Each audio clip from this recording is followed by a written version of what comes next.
د لونخړ نوم به مو اورېدلی وي او که چېرې څوک د لونخړ وي نو هغه دی ضرور موږ ته کامنټ وکړي ولې چې نن د لونخړ نه زموږ یو ډېر خوږ مشر اجي صاحب راغلی و او ځان سره د لونخړ خوندورې امرسې راوړې وې. کله چې ما دغه د امرسو ډبې کولاو کړلو نو زما په ذهن کې دا نه و چې د به ماله د امرسو پراټې راوړې وي. چې یو ځل ما کله دې امرسو ته وکتل نو زما ذهن کې دا رال چې ګینیره دا کور کې پراټې پخ کړي دي او مالې راوړي دي یا د جوارو روټۍ پخ کړې ده او مالې راوړې ده. خو چې کله بیا ما لږ د دې نه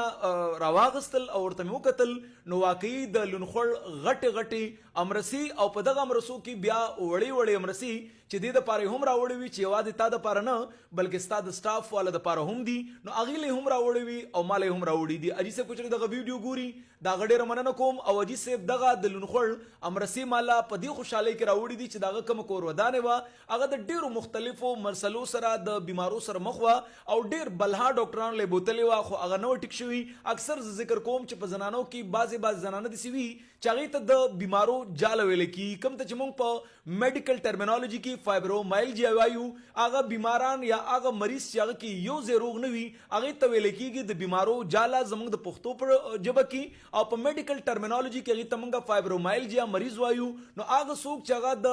داسې مسلو سره مخ دي چې د سر د ویښتو نه واله تر د خپو د تلو پورې هغې کې روغ ځای نشته دی یا سحر راپاسي غرمه راپاسي ماښام راپاسي خو د هغې د خولې نه به چېرته د روغېدو خبر وانه وري اني ټایم به هغه دغه وي مړه شومه مړه کېږمه درد مې دی دردېږمه په دغه کې به د هغې ټول ژوند تېرېږي. که تاسو په کور کې هم داسې څوک وي چې ډېر مو ګرځولي دي ډېر علاجونه مو ورته کړي دي او تر ننه پورې د هغې روغه ورځ نشته دی نو حیدرمومند هسپتال تاسو ته هرکلی وایي او تاسو دغه بیمارۍ د سر د ویښتو نه واله تر د خپو د تلو پورې ورکولی شئ.